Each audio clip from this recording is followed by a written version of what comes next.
Hi, I'm Anne GRAAFF. I'm a poet and an artist. I'm going to read you a few poems from a collection that I've called Cross Angels. And the title actually originally came from a series of artworks under the same name, Cross Angels. And it relates to a current perception that I have, that many of us have, that the world is walking a tightrope. And we're in a dangerous place, and even our guardian angels are cross with us. So there we are, cross angels. So some of the poems have this sense of, how can I say, looming disquiet at a troubled world. Some of them. Right, I'm going to start with one, Over the Water. It comes from a place in the Cederberg Mountains in South Africa that I know very well. Over the water.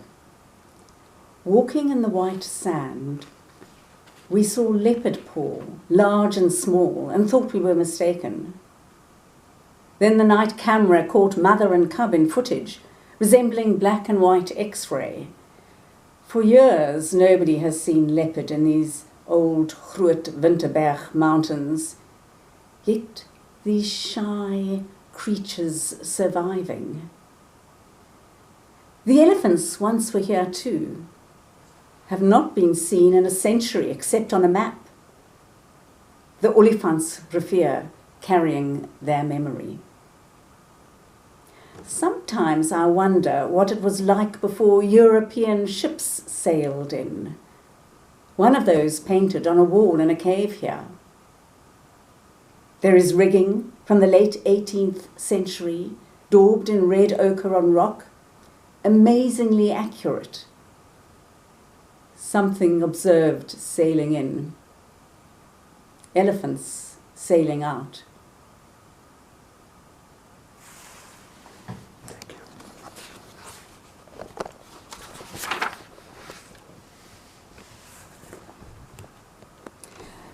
My next poem also comes from a place in South Africa.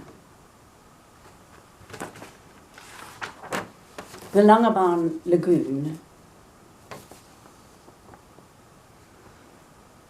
This is a landscape of thorn bushes, silhouetted birds, black perched on scrubby branches like paper cutouts, windows open to the sea through dark, spreading fingers of denuded branch. The sea, so blue, liquid, continuously fluctuating, rippling, shimmering, moving like 1,000 fluttering and iridescent butterfly wings. These are the blue womb waters, nursing young shoals. Occasionally plopping seals swim in, even high-leaping dolphins. The young sand sharks are plentiful here, and sometimes go on army parade in formation near the water's lapping edge. Their strange flat bodies like underwater UFOs, beady eyes scanning unknown underwater and out-of-water worlds. I know they sense me, know of me, as I stare at them. My slightest move, and off they dart, not breaking ranks, to safer shallows.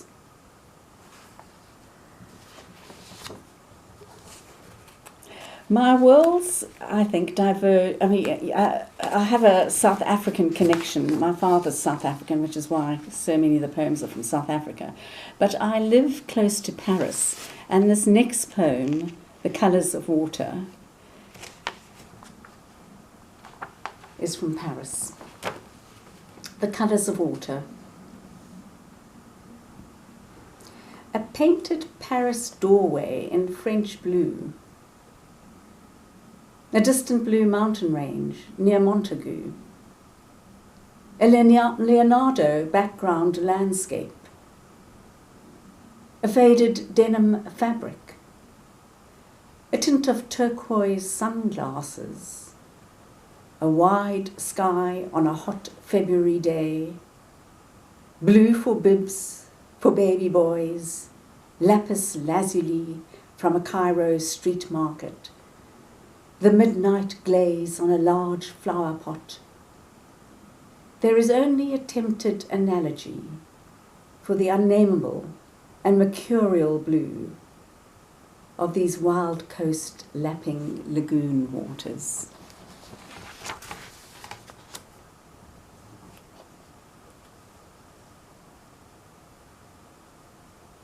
That poem took me from Paris back to South Africa to a place known as Churchhaven, which is a very beautiful, beautiful lagoon. And I end in Churchhaven. But this next poem, for Becky, takes me to Italy.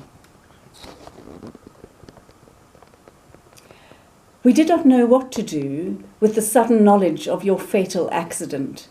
So a journey seemed in order, a journey across the lapping lagoon water, in a slow chugging vaporetto to an island off the mainland, and onto a marvellous Byzantine church, where the awful knowledge could be respectfully and even carefully laid out.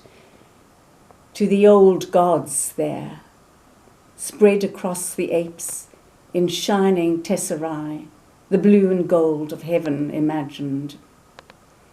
We came to the basilica seeking consolation, lit a bright candle for you, all the time watching the fierce flickering flame.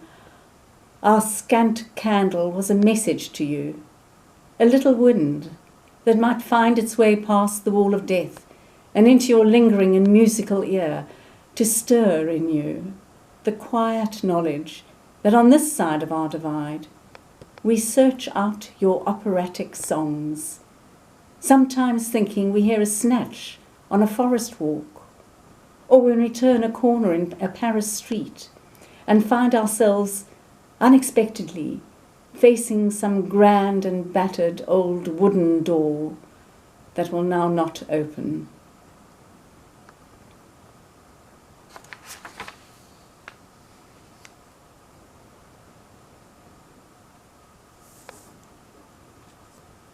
And here is another watery place in this poem, The Mermaid's Tongue. A dizzy-making sea swell, on the beach lies a lone nautilus shell. A wild winter Cape storm far out at sea. On the Cork Bay promenade, gulls swill over me. A bobbing boat makes for the safe harbour mouth. Only the land of Antarctica lies further south. On the hill is a stone house I once called home, while little knowing how far I would roam. Such a distance from this familiar shore is a stone house now with a green front door. It is a place of high and lofty trees, and not of wide horizons and wild blue seas. With the shell to my ear, I hear a mermaid song, flooded with the deep sea's haunting tongue. My heart's home so far, and my heart's home so near, and the two never together is what I hear.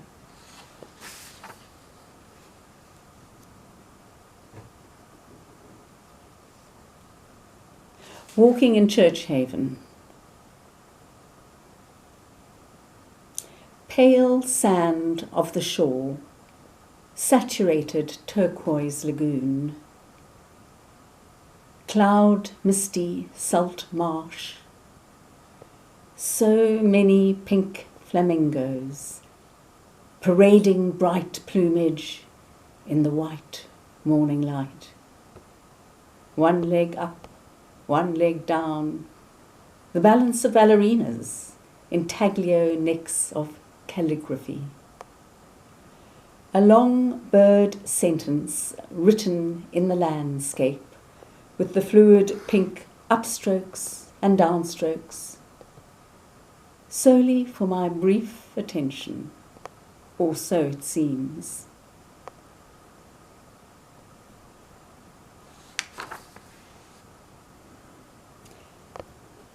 Stunned. A thwack against the window glass, like a sound blow to the head. What was that? Startled, I leap out of bed.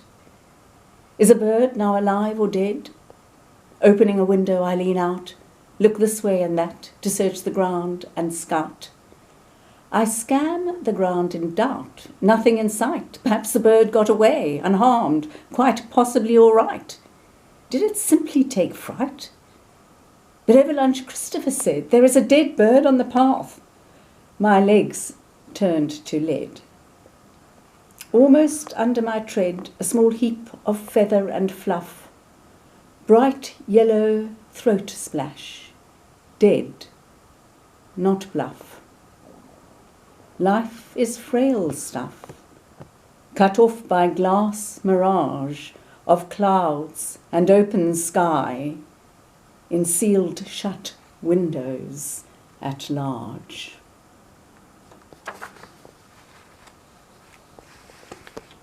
Meltdown.